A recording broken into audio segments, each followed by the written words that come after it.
मैली चादर ओढ़ के कैसे ये द्वार तुम्हारे कैसे आऊं, मैली चादर ओढ़ के कैसे द्वार तुम्हारे कैसे आऊं, मैली चादर ओढ़ के कैसे। ताली बजाइए। कैसे सब लोग ताली बजाएं। मैली चादर ओढ़ के द्वार तुम्हारे कैसे आऊं, मैली चादर ओढ़ के।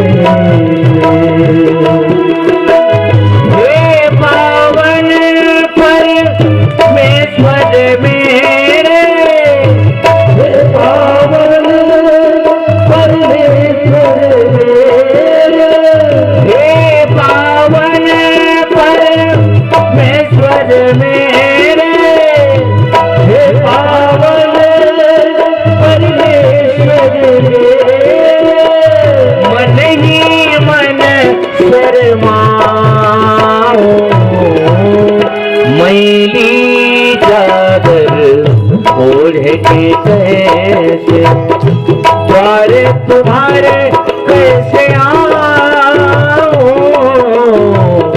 मैली चादर ओढ़ के कैसे। हे पावन परमेश्वर मेरे, हे पावन परमेश्वर मेरे, मन ही मन शर्माओ, मैली ओढ़ के कैसे द्वार तुम्हारे कैसे आऊं, मैली चादर ओढ़ के कैसे। सब लोग ताली बजाइए।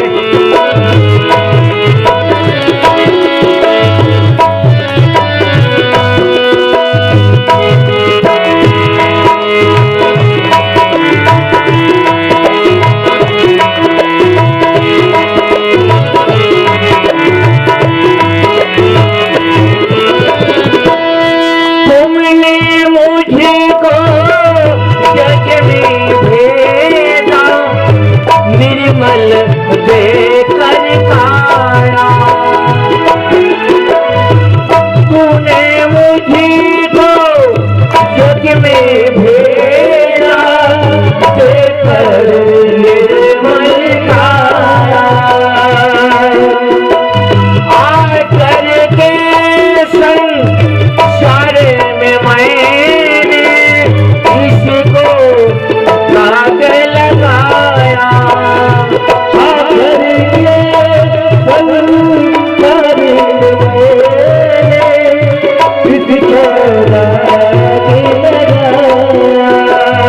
जन्म जन्म की मैली चादर, जन्म जन्म की मैली चादर कैसे दाग छुड़ाऊं, मैली चादर ओढ़ के कैसे द्वार तुम्हारे कैसे आऊं,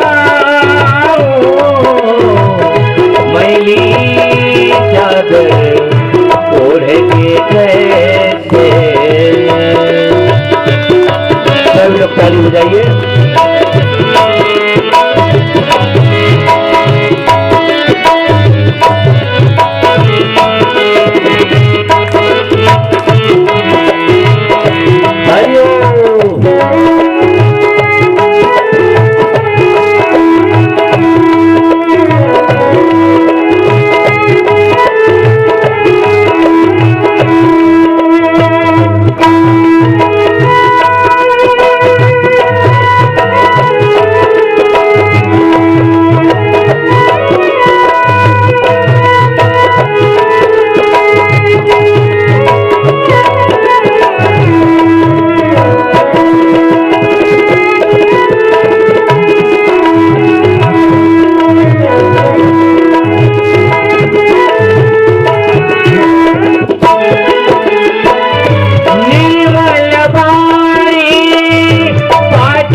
से नामन तेरा गाया। निर्मल वाणी पाकर तुम्हें नामन तेरा गाया। निर्मल वाणी पाकर तुझे से नामन तेरा गाया। निर्मल वाणी पाकर तुम्हें नामन तेरा गाया। नयन मोती के हे परमेश्वर कभी न तुझे को ध्याया। नयन मोती के हे परमेश्वर कभी न तुझे को ध्याया। मन पीड़ा की तारे टूटी, मन पीड़ा की तारे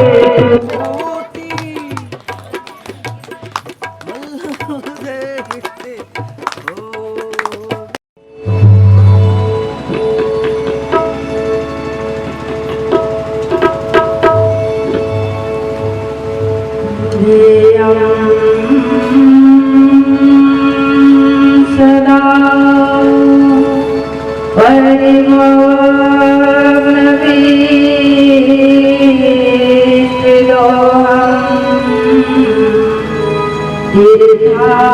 तीर्थास्पदं शिवविरञ्जिनुतं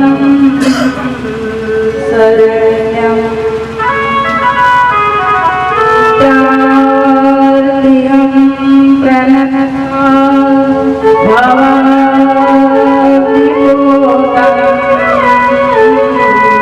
वन्दे महापुरुषते चरणारविन्दं।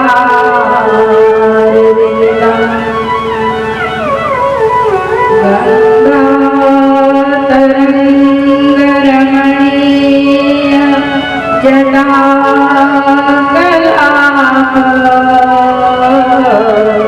गौरी निरन्तर विभूषितवाग्भाव।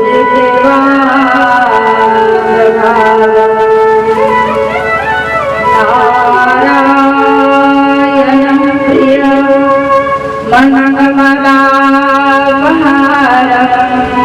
वाराणसीं कुलपतिं भजे विश्वनाथम्। नारायणं नमस्कृतं नरं चैव नरोत्तमं देवीं सरस्वतीं व्यासं ततो जयमुदीरयेत्।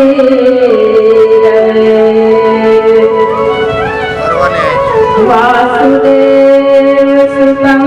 देवं कंसचाणूरमर्दनं देवकी परमानन्दं कृष्णं वन्दे जगद्गुरुं। श्रीकृष्णाय वासुदेवाय हरे परमात्मने प्रणतक्लेशनाशाय गोविन्दाय नमो नमः। वंशी विभूषितकरां नवनीताभा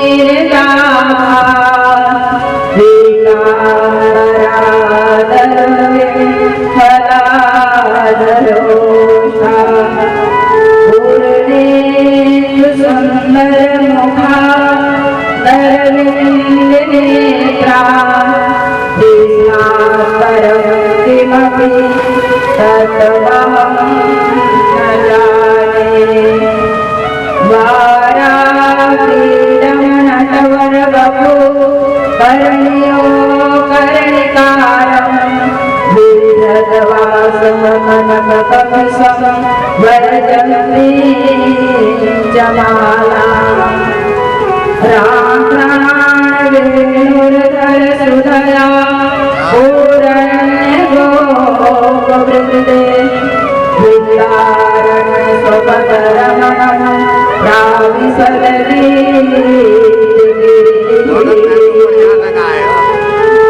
सीतानाथ समारम्भा रामानन्दारि मध्यमा अस्मदाचार्य पर्यन्तं वन्दे गुरुपरम्परा रामं रामानुजं भरतं भरतानुजं सुग्रीवं वायुसूनं च प्रणमामि पुनः पुनः अतुलितबलधामं हेम सरलावदेहं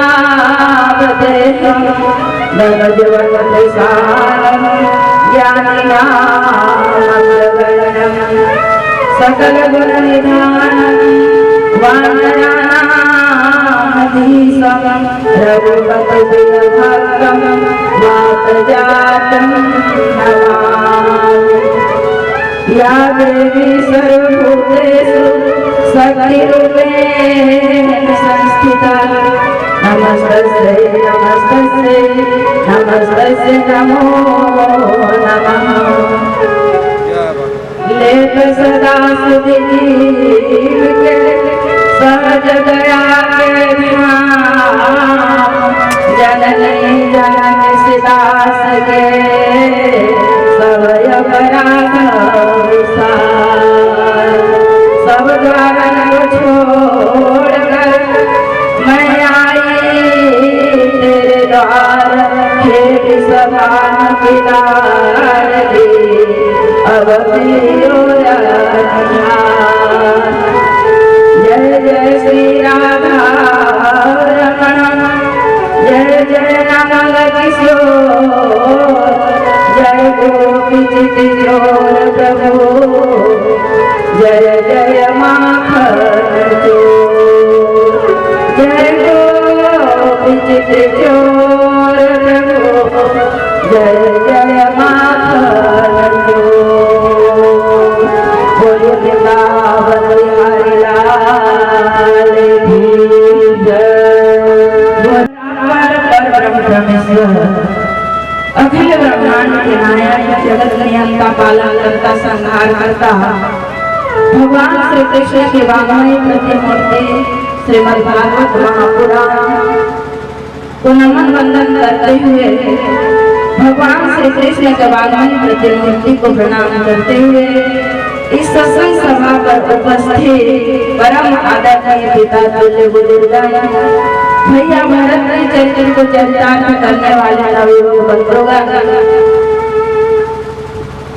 सती अनसुईया के चरित्र को चरितार्थ करने वाली श्रद्धामयी ममतामयी माताएं बहनें भविष्य के गणधार नन्हे मुन्ने बालक बालिकाएं व्यासपीठ पर विराजमान महाराज जी के चरणों को प्रणाम करते हुए मंचासन संगीतोली बंधुगण इस लीलापुर ग्राम के पावन धारा पर यह 9 दिवसीय श्रीमद् भागवत ज्ञान यज्ञ को अनुष्ठान करने वाले हमारे समिति के समस्त पदाधिकारी बंधुगण एवं जिस प्रकार से एक ट्रेन में इंजन होता है इंजन का कार्य कर रहे हुए हमारे परम आदरणीय श्री बजरंगलाल गुप्ता जी एवं उनके समस्त साथियों आज हम सबों का परम सौभाग्य है सज्जनों हम सभी को इस लीलापुर के पावन धारा पर आज कथा के द्वितीय दिवस के प्रातः कालीन लीला पर हम सभी को अपने जीवन को धन्य और पावन बनाने के लिए समस्त कुटुंब परिवार के साथ बाल बच्चे वृद्ध जवान सबको मिलकर अपने जीवन को धन्य और पावन बनाने के लिए हम सभी को इस ज्ञान यज्ञ में हम सभी को उपस्थित हुए हैं सज्जनों यह हम सबों का परम सौभाग्य है क्योंकि भगवान की कृपा के बिना एक वक्ता भी नहीं मिल सकता है। आज हम सभी को कथा सुनने के लिए जो बैठे हैं ये हम सबों के ऊपर ईश्वर की असीम कृपा है। अगर भगवान की कृपा ना होता तो हम इस कथा मंडप के समक्ष हम नहीं बैठ पाते। ऐसे तो आपके गांव, इस बिलासपुर गांव बहुत बड़ा गांव है, लेकिन सबके ऊपर भगवान की दया दृष्टि उनका नहीं है। जिन पर प्रभु की कृपा होती है वही इस सत्संग में भाग ले सकते हैं। इसीलिए संतों ने कहा आवत ईश्वर अति कठिनाई अति कठिनाई राम कृपा में भाई न जाए।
कथा जब हम सबों का कई जन्मों का पुण्य जब एकत्रित होता है और उदय होता है तब सत्संग और कथा सुनने का सौभाग्य प्राप्त होता है। भागवत में वर्णन आया है कि भागो तेना बहुर जन्म समर्पित सत्संगम चलवते पुरुषो यदावय आज्ञान मोहे तुमी कारणासम विधायाहि तत्वदयते कई जन्मों का जब हमारा भाग्योदय होता है तब हम एक साथ बैठकर भगवान का कथा सुन पाते हैं। नहीं तो जीवन ऐसे कितने लोग इस धराधाम में आए हैं, पशु के समान उनका जीवन व्यतीत हुआ। आया इस जन्म में इस धराधाम में मानव का तन मिला, लेकिन खाने पीने और सोने और माया रूपी संसार में रहकर अपने परिवार के साथ अपना जीवन व्यतीत किया और यूं ही चला गया। यह मानवतन किस लिए मिला है, कभी आप लोगों ने विचार किया? यह मानवतन हम सबों को एक अमूल्य वस्तु प्रदान किया है भगवान, जो कि मानवतन मिला है। इस तन को प्राप्त करने के लिए देवता भी रोते हैं, देवता बैठ कर रोते हैं और इस मनुष्य का भाग्य का सराहना करते हैं। वे कहते हैं अहो यज्ञसा किमिकारी शोभनम प्रसन्नयेषा श्रीदूत स्वयं हरि यजन्म लब्धं निशुभारताजिरे मुकुन्द सेवो वैकाशविहारिणा। देवता स्वर्गलोक में बैठकर इस मानव तन का गुणगान करता है। बात मानो तुम्हारा जीवन कितना धन्य और पावन है, तुमको मनुष्य तन मिला और मनुष्य तन भी मिला तो भारत जैसे पवित्र देश पर मिला। सजनों, इस विश्व में 195 देश है, परंतु भगवान ने इसी भारत भूमि को चयन किया और इसी धराधाम में भारत जैसे पवित्र देश है। भगवान का इस धराधाम में प्राकट्य होता है, बाकी देश में भगवान का जन्म नहीं होता। इसी भारत भूमि में भगवान भी आते हैं और लीला करते हैं। लीला के माध्यम से हम सभी मानव को शिक्षा देते हैं, ज्ञान कराते हैं। इसी से संतों ने कहा बड़े भाग्य सन पावा सन पावा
और उस 84 लाख को हम सभी को भटकते भटकते हुए जब प्रभु की असीम कृपा हुआ, उनकी दया दृष्टि हम सबों पर पड़ा, तो भगवान ने मानव तत्व को हम सबों को प्रदान किया।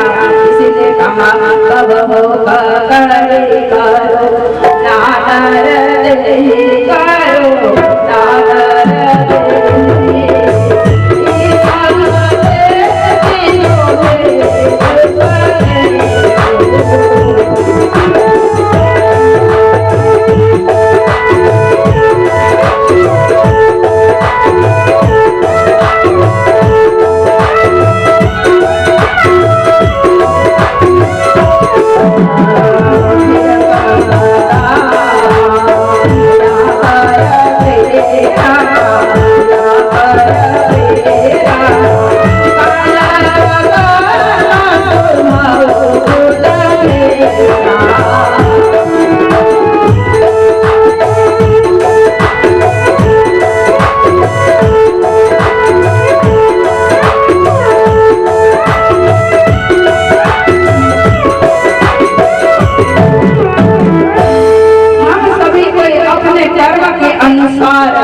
इस धरा धाम में हम भोग रहे थे, कभी चींटी बने थे, कभी कीड़ा बने थे, कभी सुअर बने थे, कभी कुत्ता बने थे, कभी बिल्ली भी बने थे। लेकिन हम सबों की इतना दुख में हम सभी को उस समय दुखी थे, और भगवान हम तो हम सबों को मानव तत्व दिया है। इसीलिए संतों ने कहा धीरज सदा माया कर फेरा, इस तेज के मुझे तो सदे। भगवान हम सबों के ईश्वर हम सबों के ऊपर दया करते की, और जो कि हम सबों को मानव धन मिला, और मानव धन मिला तो किस लिए मिला? इस मानव धन के समान तो कोई प्राणी नहीं है। इसीलिए संतों ने कहा नर तन सब पवने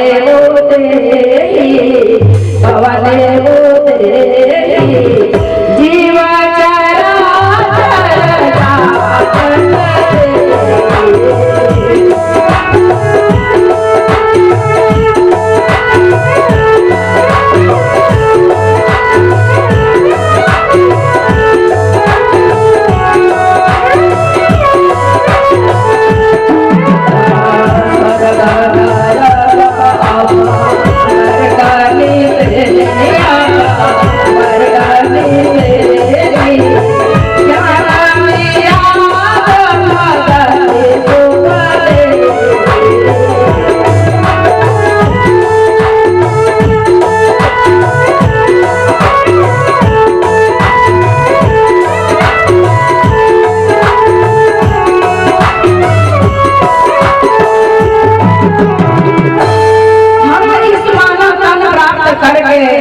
भक्ति ज्ञान और वैराग्य के बारे में समझ सकते हैं सजनों।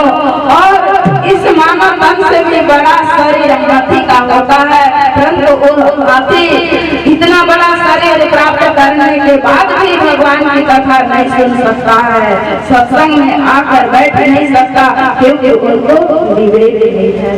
हम सबों को भगवान कृपा करके यह मानव तन दिया है, और हमारे ही अंदर ऐसा ज्ञान और विवेक और भक्ति है कि हम भगवान का कथा सुनकर अपना जीवन को आनंदमय और सुखमय बना सकते हैं। हम सब कोई कितना सौभाग्यशाली है कि इस जन्म भी हुआ तो मनुष्य योनि में, और कहाँ भारत जैसे पवित्र धरा पर। इसीलिए इस धरती, इस भारत माता का भी गुणगान स्वर्ग लोक में बैठकर देवता करते हैं। योगेश्वर गौतम जगाई व्यास वामदेव वाल्मीकि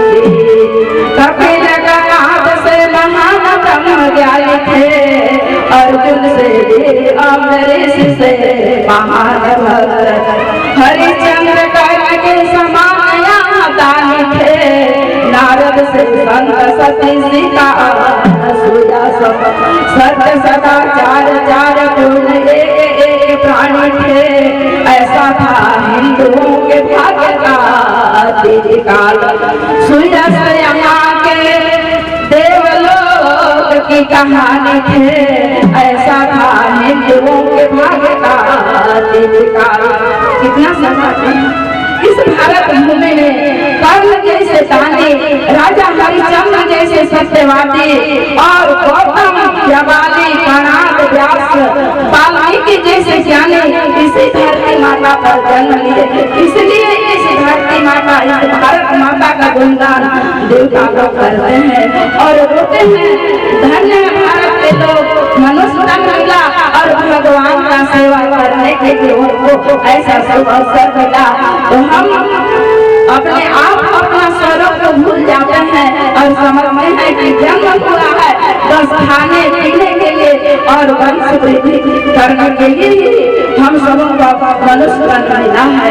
ऐसा सोच के लोग इस धराधाम में आते हैं और चले जाते हैं। किसी संतों ने कहा इस सराय के बीच मुसाफिर इस सराय के बीच मुसाफिर क्या क्या तमाशा हो रहा कोई समय तक बिस्तरा तो कोई यहाँ पे सो रहा कोई गावे कोई बजावे कोई बैठ के रो रहा इस सराय के बीच मुसाफिर क्या क्या तमाशा हो रहा कोई लगावत है सुगंधित कोई मैल धो रहा कोई ले राम नाम तो कोई कांटा हो रहा कोई कटोरे माल दौलत कोई गांठ से खो रहा हो रही हलचल कबीरा आज कल दिन हो रहा। हम सबों के लिए भगवान 2 दिन समय दिए हैं। कितना दिन 2 दिन समय हम सबों को मिला है सजनों। एक दिन हमारा जन्म हुआ बीत गया और एक दिन बाकी है जिसका नाम है मृत्यु। 2 ही दिन भगवान ने हम सबों को इस धराधाम में हम सबों के लिए मौका दिया है और भगवान कहते हैं एक प्राणी तो इस जगत में आया है तो अपने आत्मा का कल्याण के लिए कुछ कर ले। और जब हम माँ के गर्भ में थे उस समय ईश्वर से प्रार्थना करते थे क्या कहते थे सहना सका जब गर्भ कष्ट का सहना सका जब कष्ट गर्भ का किया था कौन करार रे प्रभु तुम्हारा भजन करूंगा करो नरक से पार। हम सब भगवान से ही प्रार्थना किए थे हे परमपिता परमात्मा इस नरक से जितना जल्दी हो सके आप मुक्ति कर दीजिए। तो भगवान उस समय उस जीव से पूछता है बेटा इस नरक से तुझे हम मुक्त कर देंगे तो करोगे तो क्या।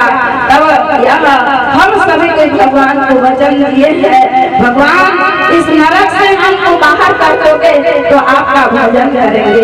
कौन करके भजन करने आए यहाँ कौन करके भजन करने आए यहाँ 9 महीना तो 18 माह के सितम पाओ पर सर हमारा दोनों पैर ऊपर लटक रहा था और सिर हमारा जहाँ पर नरक का जो दरवाजा है वहाँ पर यह सिर नीचे लटका हुआ था। और उस समय हम सबको ईश्वर से प्रार्थना किए लेकिन जैसे इस धराधाम में आए हम सबको भगवान को भूल दिए भुला गए। इसलिए आइए एक सुंदर भजन तब भगवान की कथा में प्रवेश करेंगे। जय हो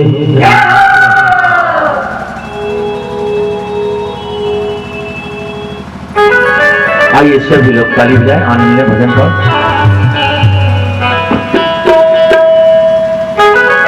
और राम नाम के निर्मल छैया राम नाम के निर्मल छैया गली गली बगराए रे तुलसी के लिखना गाँव गाँव माँ ये तुलसी के लिखना गाँव गाँव माँ ये दे दीदी मोर ये दे भैया मोर तुलसी के लिखना गाँव गाँव माँ ये दे भैया मोर ये दे बहनी मोर तुलसी के लिखना गाँव गाँव माँ राम नाम के निर्मल सभी ताली बजाइए राम नाम के निर्मल छैया गली गली बगराए श्री राधे जय माँ श्री राधे भैया मोर ये वो तुलसी के नाम ये भैया मोर ये बहनी वो तुलसी के राम नाम के निर्मल छैया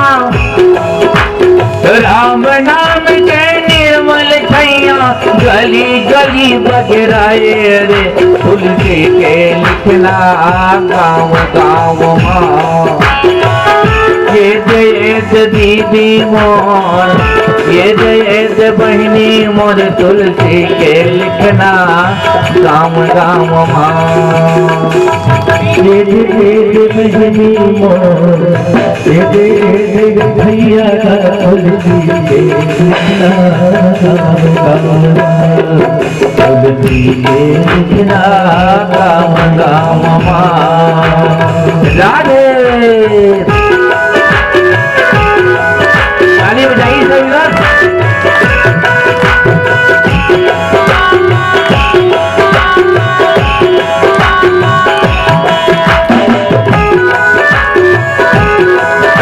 श्री राधे जय माँ श्री राधे हरिओम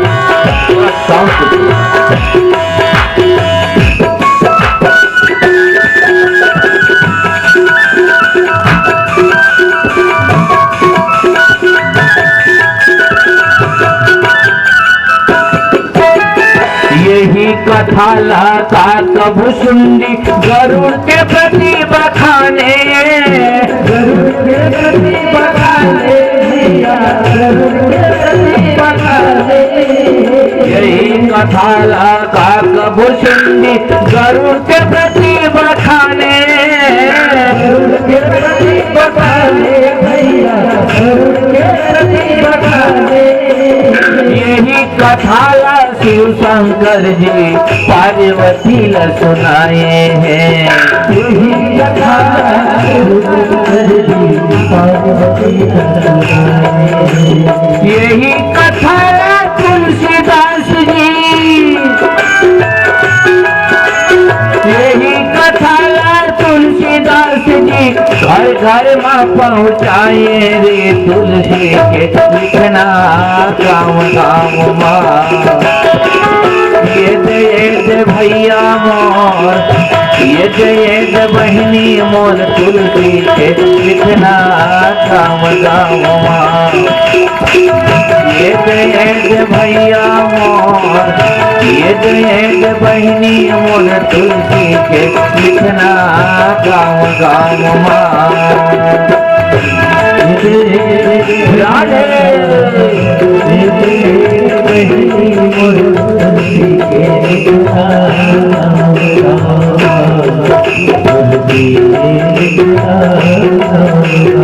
हरिओम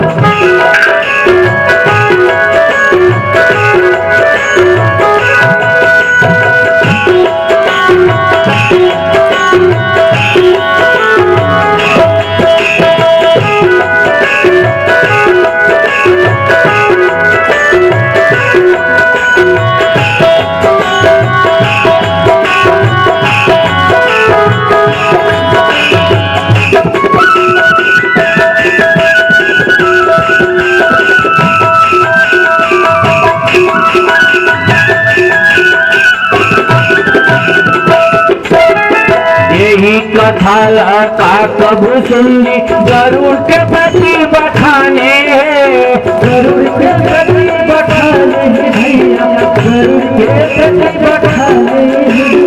यही कथा शिव शंकर जी पार्वती ल सुनाए हैं।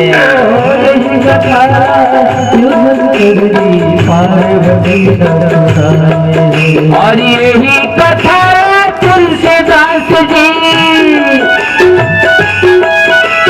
यही कथा तुलसीदास जी घर घर माँ पहुँचाए रे। तुलसी के लिखना गाँव गाँव, ये दे दीदी मोर, ये दे बहिनी मोर, तुलसी के लिखना गाँव गाँव। यही कथा तुलसीदास जी, यही कथा तुलसीदास जी घर घर पहुँचाए। तुलसी के ये दे दीदी मोर, ये दे बहिनी मोर,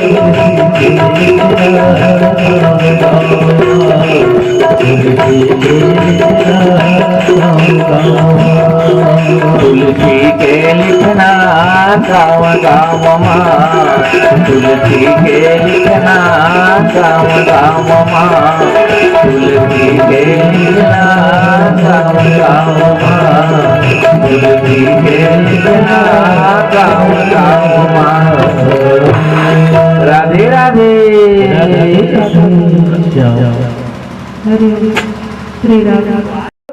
एक समान होना चाहिए, तब कथा समझ में आता है और कहने वालों को भी आनंद आता है।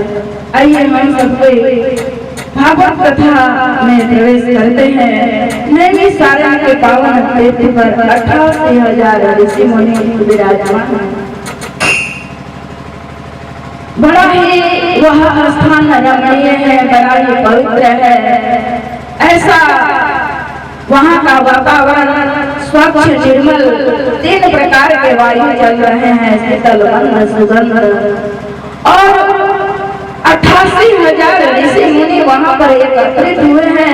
उसी सभा में एक दिन व्यास जी के जो शिष्य हैं सूर्य जी पधारते हैं, जैसे आप सबको यहाँ पर उपस्थित हैं और हम सबको न जाने कहाँ कहाँ से आए हैं और हम सबों का संत समागम लगा है।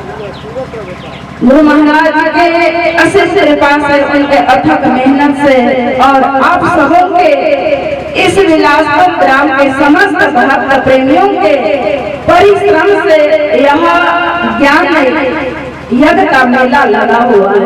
बुझलो, संसारिक मेला लगा हुआ रहता ना तो आज कितने लोग इस मेला में घूमने के लिए आते कि नहीं आते। संसारिक मेला जैसे मीना बाजार होता है, अपना अपना काम बहुमूल्य कार्य छोड़कर उस मीना बाजार में सैर करने के लिए जाते हैं, परंतु वहाँ लाभ तो कुछ होता नहीं, हानि ही होता है। कितने कितने मेहनत से एक रुपया धन इकट्ठा किए रहते हैं और माया रूपी संसार में उस मेला में हम सब कोई उस धन को ऐसे ही गंवा कर चले आते हैं। परंतु यह ज्ञान यज्ञ का मेला लगा हुआ है, वहाँ तो वही आ सकता है जो परमहंस है, जो हंस पक्षी के समान जिनका जीवन है, वही इस मेला में आ सकता है और उस ज्ञान को पा सकता है। उसी नैमिषारण्य पावन तीर्थ पर सूर्य जी महाराज पधारे, सभी 88,000 ऋषि मुनि खड़े हो गए। इतने वहाँ पर बड़े बड़े योगेश्वर ऋषि मुनि हैं, सभी कोई उनका अभिवादन किए और सुंदर एक आसन पर उनको, सुंदर सिंहासन पर उनको विराजमान कराए। और संत दूसरों के लिए उनका जीवन होता है। सजनों, पूरे संसार के कल्याण के लिए संतों ने 6 प्रश्न सूर्य से पूछा। 6 प्रश्न पूछा इसलिए क्योंकि संतों का जीवन दूसरों को सुख देने के लिए होता है। संतों ने कहा, परहित साहिसा धर्म है भाई और पर पीड़ा समनया दवाई। सोच लो, दूसरों को सुख देने के समान कोई पुण्य नहीं होता है और दूसरों को कष्ट देने के समान कोई पाप नहीं होता है। आज तो इस शरीर से न जाने कितने कितने पाप हो रहे हैं, हमें पता ही नहीं। पाप वाणी से होता है, कर्म से होता है। कई प्रकार पाप कर्म कई प्रकार से हो जाता है इस जीव से, लेकिन पाप से मुक्ति कैसे होगा? जब प्राणी सत्संग में आएगा तो उसका पाप धुल जाएगा। इसीलिए संतों ने कहा सठ सुधरहि सत संगति पाई पारस परस बुधातु सुहाई।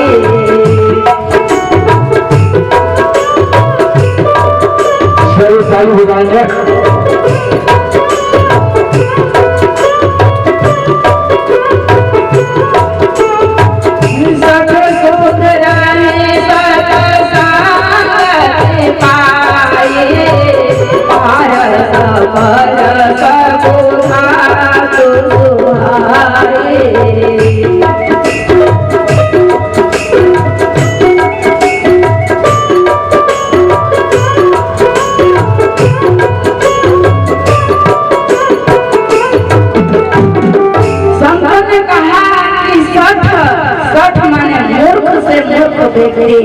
पापी से पापी व्यक्ति भी सत्संग में आने के बाद उनका जीवन सुधर जाता है। लेकिन संसार के लोगों याद रखना, यहीं पर रात भर एक पिकअप में डीजे सेट करके खड़ा कर दिया हुआ रहता तो हम अपने बेटे और बेटों को वहाँ जाने के लिए मना नहीं कर सकते। लेकिन आज बजरंग लाल जी ने इस गांव के समस्त प्राणियों को कल्याण करने के लिए इतना बड़ा अनुष्ठान उन्होंने किया। इससे पुण्य और क्या हो सकता है सजनों? सत्संग में व्यक्ति का जीवन पावन और धन्य होता है। सत्संग में संस्कार आता है। सत्संग की कमी से आज हमारे माता पिता रो रहे कि नहीं रो रहे? हमारा बेटा, हमारा बेटी, हमारा पति हमारा बात नहीं मानता। में आना चाहिए। आज यहाँ जो सत्संग हो रहा है बजरंग लाल जी का सत्संग नहीं है।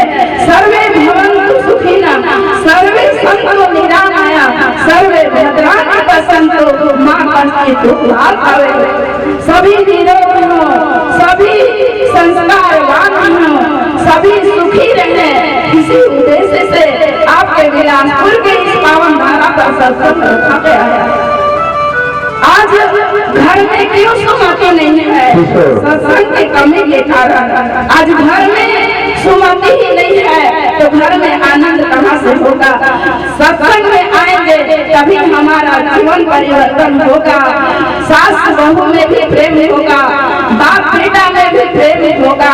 एक सत्संग ही आपको, सत्संग से ही सारी शिक्षा बच्चे से लेकर बड़े बुजुर्गों को सत्संग में ही ज्ञान मिलेगा।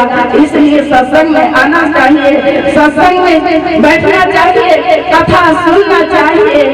कितने बड़े बड़े कष्ट दूर हो जाते हैं जब कथा सुनते हैं तब। आप सब कोई ज्ञानी है, माता जानकी का राक्षस राज रावण के द्वारा हरण हो गया। अशोक वाटिका के नीचे, अशोक पेड़ के नीचे रावण माता जानकी को रख दिया और उस समय माता सीता कितना दुखी थी। लेकिन हनुमान जी छोटा सा रूप धारण किए और वहाँ पर भगवान का कथा सुनाने लगे और माता जानकी का दुख दूर हो गया। कथा क्यों सुनना चाहिए? कथा हमारी व्यथा को दूर करता है। इसीलिए संतों ने कहा रामचंद्र गुण बरने लगा और सीता सुनना सीता कर दुख भागा। इसलिए कथा सुनना चाहिए। ये संसार का जितने भी कष्ट है वह कथा सुनने के बाद वह दूर हो जाता है।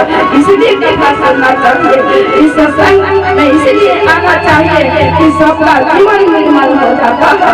सब शुद्ध रहे, सत्संग के पाई और पारस परस भाव सुधाई। पारस मणि एक धातु होता है, उस मणि को लोहा में स्पर्श कर दीजिए तो वह सोना बना देती है। ऐसे उस पारस मणि का गुण होता है सजनों। ऐसे ही जिस प्रकार से पारस मणि का गुण है, वैसे ही सत्संग का गुण है। सत्संग में आने के बाद मूर्ख से मूर्ख व्यक्ति का जीवन भी सुधर जाता है। इसलिए सत्संग होना चाहिए। आज 88,000 ऋषि मुनियों का नेतृत्व सौनक जी कर रहे हैं और सूत जी से 6 प्रश्न पूछ लिए और वही 6 प्रश्न का कथा 9 दिन तक चलेगा। आइए वह 6 प्रश्न कौन कौन है हम सबको सुनते हैं। पहला प्रश्न, सौनक जी आगे 88,000 ऋषि मुनि सूत जी से क्या किए? प्राणी मात्र का कल्याण कैसे होना चाहिए? प्राणी मात्र का कल्याण कैसे हो? पहला प्रश्न और सूत जी से पूछ रहे हैं 88,000 ऋषि मुनि।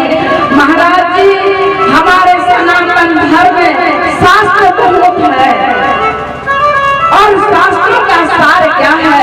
क्योंकि कलयुग में मनुष्यों का आयु 100 वर्ष बताया गया है और इतने शास्त्र हमारे हैं तो हम शास्त्र पढ़ने के लिए हमारे पास टाइम ही नहीं है।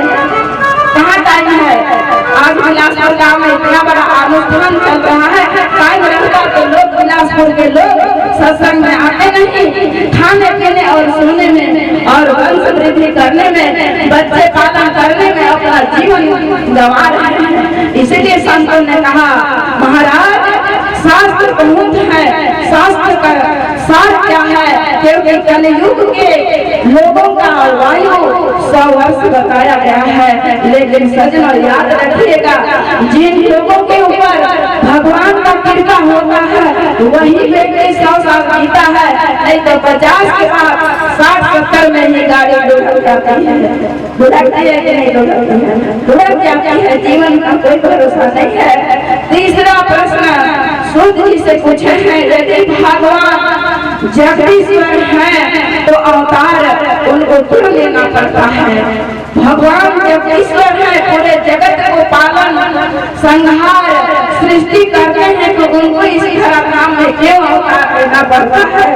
चतुर्थ प्रश्न पूछते हैं, यदि भगवान ने अवतार लिए हैं तो भगवान के कितने अवतार हुए हैं?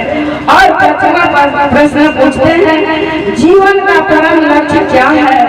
और छठा प्रश्न पूछते हैं, जब भगवान अवतार लेते हैं तो धर्म की स्थापना के लिए उनका अवतार होता है, दुष्टों का संहार करते हैं और संतों का रक्षा करते हैं। जब भगवान अपना लीला पूरा करके उधर धाम वैकुंठ लोक चले जाते हैं तो धर्म किसके सदन में जाता है। ये 6 प्रश्न सूत जी से सौनक ऋषियों ने पूछा है। सजनों, मैं 6 प्रश्नों का उत्तर संक्षेप में बता रही हूँ। इसी प्रश्नों का कथा 8 दिन तक आपके इस गाँव में चलेगा। सौनक ऋषियों को सूत जी ने उत्तर दिया और पहला प्रश्न का उत्तर देते हैं कि हे ऋषियों, प्राणियों का कल्याण भगवान की भक्ति करने से होता है। सजनों, हम सबों का कल्याण भगवान की भक्ति 9 प्रकार की भक्ति बताया गया है। माता सबरी को भगवान राम जी 9 प्रकार का भक्ति का ज्ञान कराए हैं। 9 प्रकार का भक्ति में से पहला भक्ति है प्रथम भक्ति संकर संगा, दूसरी रति मामा कथा प्रसंगा।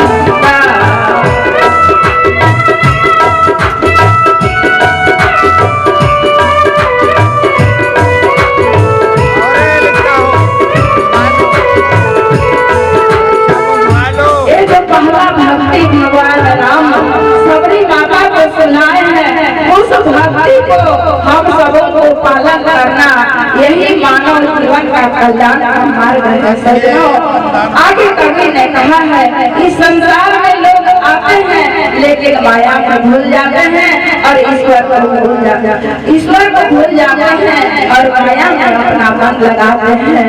तो कहा कवि ने, माया को सब कोई भजे, माया को सब कोई भजे, माधव भजे ना कोई, जो कदापि माधव भजे तो माया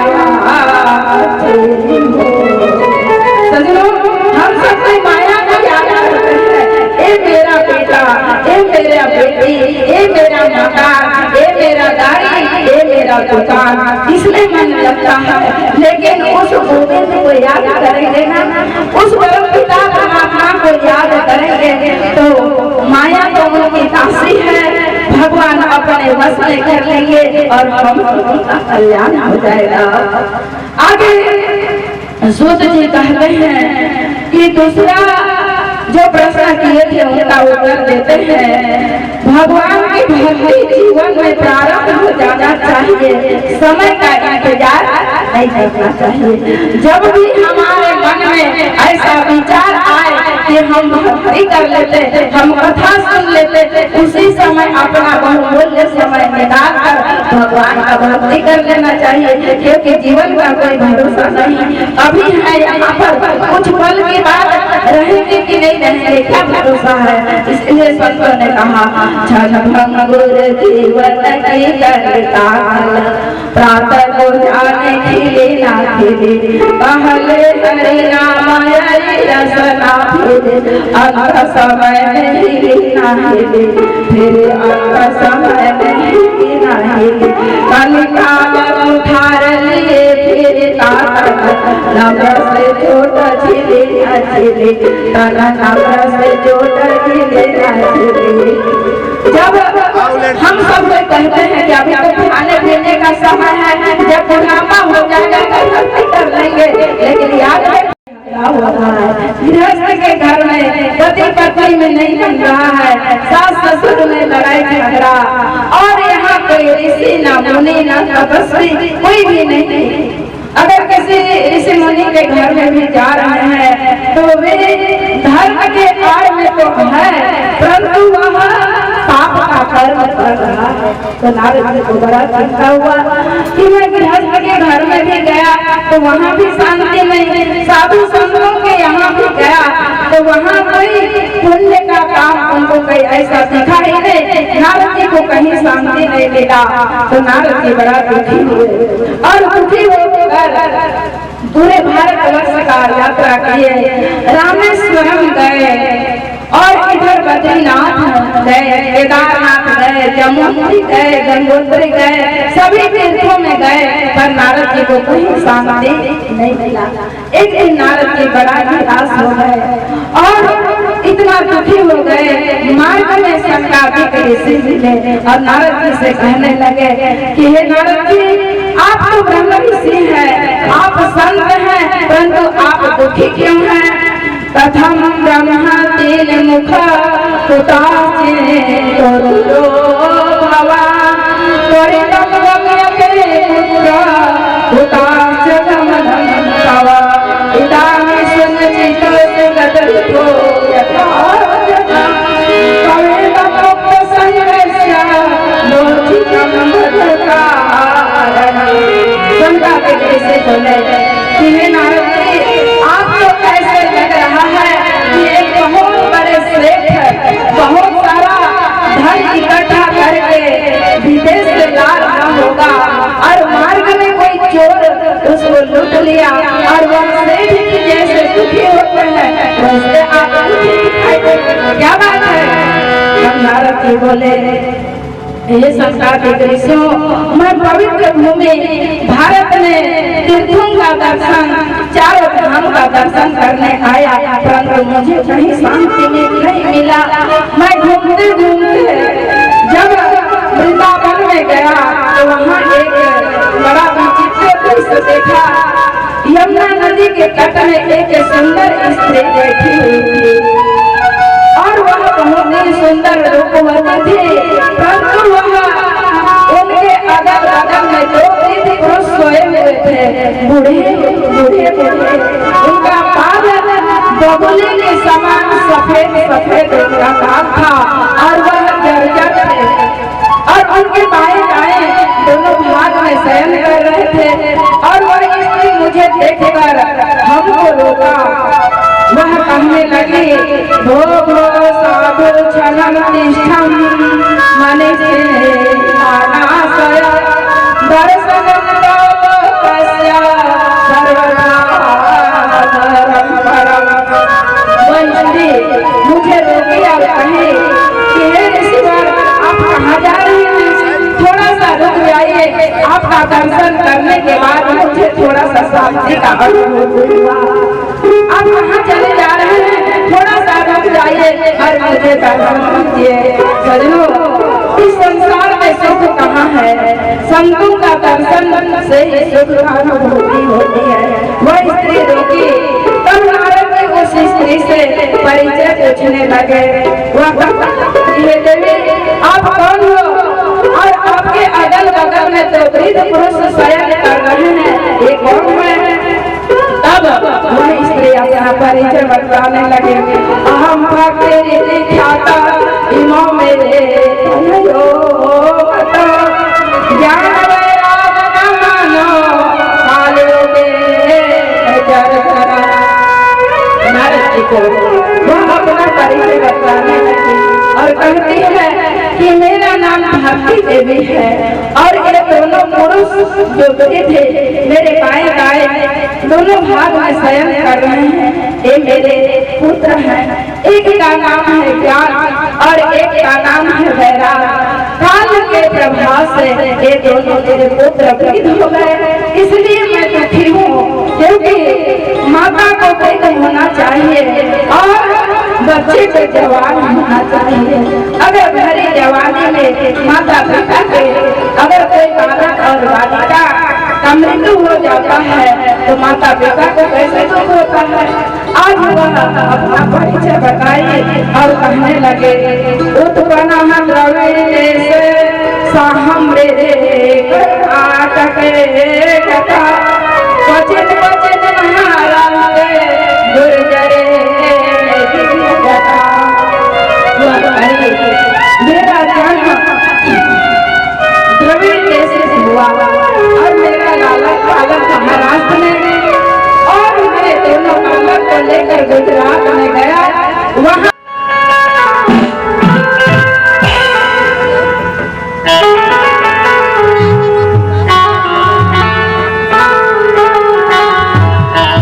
बोलिए वृंदावन बिहारी लाले की, कृष्ण कन्हैया लाल अरे नहीं चाहिए तो दिल दुखाना किसी का, ये सदा न रहा है सदा न रहेगा, अरे सदा न रहा है सदा न रहेंगे, हर जमाना किसी का नहीं चाहिए दिल दुखाना किसी का, नहीं चाहिए दिल दुखाना किसी का, नहीं चाहिए दिल दुखाना। ताली बजाइए सभी लोग। नहीं चाहिए दिल दुखाना किसी का, सदा न रहा है सदा न रहेगा, सदा न रहा है सदा किसी का, नहीं चाहिए दिल दुखाना किसी का, नहीं चाहिए दिल दुखाना राधे।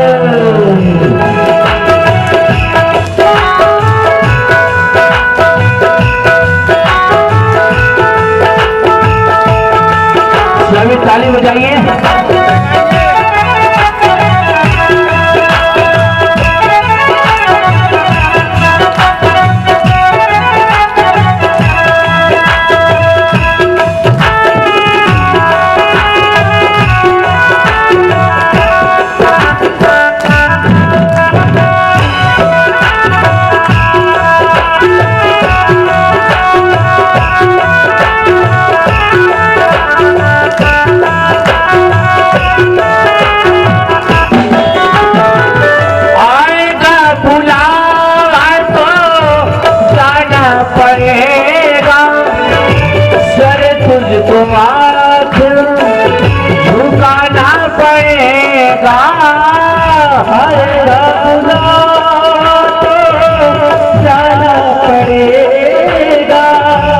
सब कुछ झुकाना पड़ेगा। आएगा बुलावा तो जाना पड़ेगा, सर तुझको आज झुकाना पड़ेगा। आएगा बुलावा तो जाना पड़ेगा, सर तुझको आज झुकाना पड़ेगा। वहाँ न चलेगा, वहाँ न चलेंगे, अरे बहाना किसी का नहीं चाहिए, दिल दुखाना किसी का नहीं चाहिए, दिल दुखाना किसी का। वहाँ न चलेगा, हरि वहाँ किसी का नहीं चाहिए, दिल दुखाना किसी का नहीं चाहिए, दिल दुखाना किसी का। राधे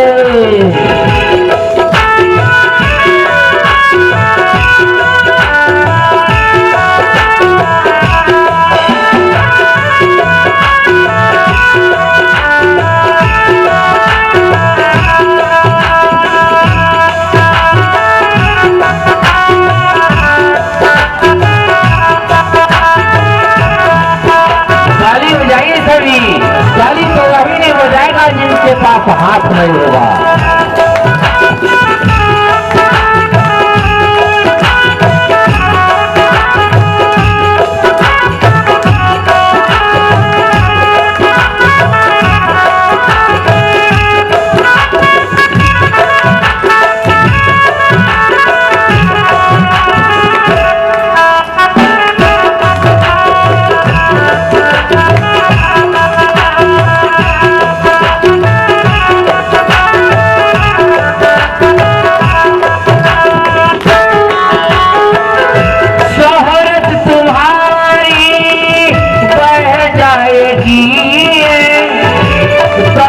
यहीं पर रह जाएगी शोहरत तुम्हारी, रह जाएगी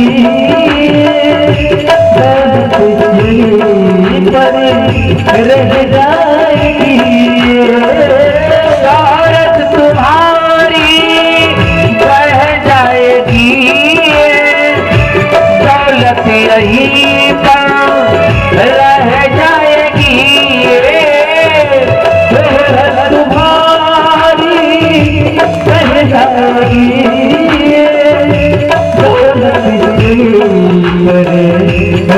जाएगी, नहीं साथ जाता, नहीं साथ जाता, अरे खजाना किसी का नहीं चाहिए, दिल दुखाना किसी का नहीं चाहिए, दिल दुखाना किसी का नहीं चाहिए, नहीं चाहिए, खजाना किसी का नहीं चाहिए, दिल दुखाना किसी का नहीं चाहिए, दिल दुखाना किसी का। सदा न रहा है, सदा न रहेगा, सदा न रहा है, सदा न रहेंगे, हर जमाना किसी का नहीं चाहिए, दिल दुखाना किसी का नहीं चाहिए, दिल दुखाना किसी का। सदा रहेगा जमाना किसी का नहीं चाहिए, दिल दुखाना किसी का नहीं चाहिए, दिल दुखाना किसी